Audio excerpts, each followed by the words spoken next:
So here's how to create a zip file and send it via email. Zipping a file makes it smaller and easier to send. So first, you need to go ahead and locate the files that you want to zip.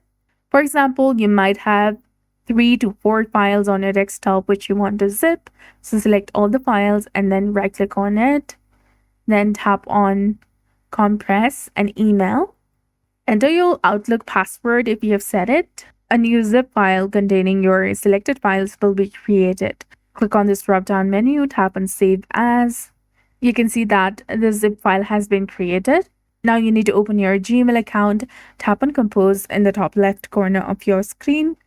Then tap on this attachment option. Find that specific file and tap on Open. Then enter the recipient's name in the top. Enter the subject. Then tap on Send in the bottom. And you'll be done.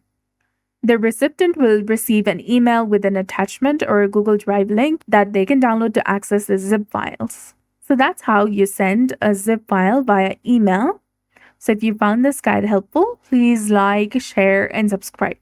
Thanks for watching. We'll see you again in the next one.